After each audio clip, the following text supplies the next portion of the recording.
நம்ம எதை பற்றி பார்க்க போகிறோம்னா தமிழக அரசோட ஆண்டு வருவாய் எவ்வளோங்கிறத பற்றி தான் இப்போ நம்ம பார்க்க போகிறோம். இந்த டாப்பிக்கை பற்றி ஏன் நம்ம பேசுகிறோம்னா, தமிழக அரசோட பட்ஜெட்டு, வருவாய் மற்றும் செலவு, இந்த கணக்கு வழக்கையெல்லாம் சாதாரண பொதுமக்கள் எல்லாரும் தெரிஞ்சுக்கணுங்கிற ஒரே நோக்கத்தோடு தான் இந்த டாபிக் எடுத்து பேசலாம். இதை பற்றின டீட்டெயில்ஸை விரிவாக நம்ம பார்க்கலாம். தமிழக அரசுக்கு எங்கே இருந்தெல்லாம் எதன் அடிப்படையில் இருந்தெல்லாம் வருவாய் கிடைக்கிறதுங்கிறத பற்றி முதல்ல பார்த்துடலாம். ஃபஸ்ட்டு மாநில வரிகள், ஸ்டேட் டேக்ஸ். அடுத்து மத்திய அரசோட வரியிலிருந்து மாநில அரசுக்கு கிடைக்கக்கூடிய வரிகள். அடுத்து மத்திய அரசோட திட்ட உதவிகள். அடுத்து மாநிலத்தின் பிற வருவாய்கள்னால் அரசு நிறுவனங்கள், சேவை கட்டணம், அவதாரம்.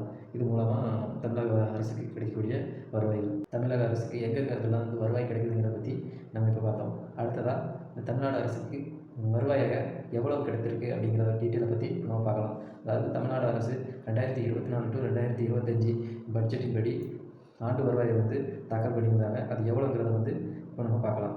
ஃபஸ்ட்டு மாநில வரிகள், ஸ்டேட் டேக்ஸ். இதிலிருந்து மொத்தமாக நமக்கு தமிழக அரசுக்கு கிடைத்த வருவாய் வந்து சுமார் 1.7 லட்சம் கோடி ஆகும். இது வந்து பல்வேறு துறைகளிலிருந்தும் டேக்ஸிலிருந்தும் கிடைக்கப்படுகிறது. இதில் வந்து குறிப்பிட்ட ஒரு துறையில் மட்டும் எவ்வளோ வருவாய் வந்திருக்குங்கிறத பற்றி இப்போ நம்ம பார்க்கலாம். First GST, SGST, state government service tax. இதில் வந்து பார்த்திங்கன்னா 60,000 கோடி வருவாய் கிடைச்சிருக்கு.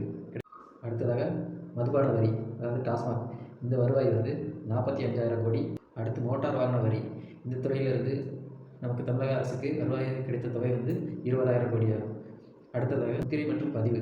இது வந்து ரெஜிஸ்ட்ரேஷன், பத்திரம் ரெஜிஸ்ட்ரேஷன்லாம் பண்ணுறாங்கல்ல, அந்த வருவாய் துறையிலிருந்து தமிழக அரசுக்கு வருவாயாக 20,000 கோடி வருவாய் வந்து கிடைக்கப்பட்டிருக்குது. அடுத்ததாக மின்சார வரி. மின்சாரத்துறையிலிருந்து தமிழக அரசுக்கு வருவாயாக கிடைத்த தொகை வந்து 4,000 கோடி ஆகும். இப்போ மாநில வரிகளை பற்றி ஃபுல் டீட்டெயில் பார்த்தோம். அடுத்ததாக மத்திய அரசிடமிருந்து தமிழக அரசுக்கு கிடைக்கப்படக்கூடிய வருவாய். மத்திய அரசின் வரியிலிருந்து மாநில அரசுக்கு வரி வந்து ஒதுக்கப்படுகிறது. இது வந்து எவ்வளோ தொகை அப்படின்னா சுமார் 70,000 கோடி. அடுத்ததாக மத்திய அரசின் உதவி திட்டங்கள். மத்திய அரசின் உதவி திட்டங்கள் மூலமாக மாநில அரசுக்கு சுமார் 25,000 கோடி அளவுக்கு ஒதுக்கப்படுகிறது. அடுத்ததாக மாநிலத்தின் பிற வருவாய்கள், அதாவது நான் டேக்ஸபிள் ரெவென்யூ. இதில் வந்து பார்த்திங்கன்னா அரசு நிறுவனங்கள், சேவை கட்டணங்கள், அபராதங்கள், இந்த மாதிரி அடிப்படையில் சுமார் 25,000 கோடி வரைக்கும் தமிழ்நாடு அரசுக்கு வருவாயாக கிடைத்துள்ளது. எங்கெங்கே இருக்குன்னா எவ்வளோ நிதி கிடச்சிருக்கு தமிழக அரசுக்கு வருவாயாக அப்படிங்கிறது எல்லாத்தையும் பார்த்தோம். ஒரு ஆண்டுக்கு எவ்வளோ வருவாய் மொத்தமாக எவ்வளோ கிடைச்சிருக்குன்னு பார்த்தீங்கன்னா சுமார் 3.3 லட்சம் கோடி வருவாய் வந்து தமிழ்நாடு அரசு கடந்த ஆண்டில் வந்து வருவாயாக பெற்றிருக்கு. தமிழக அரசோட ஆண்டு வருவாய் எவ்வளோங்கிறத பற்றி நம்ம பார்த்தோம்.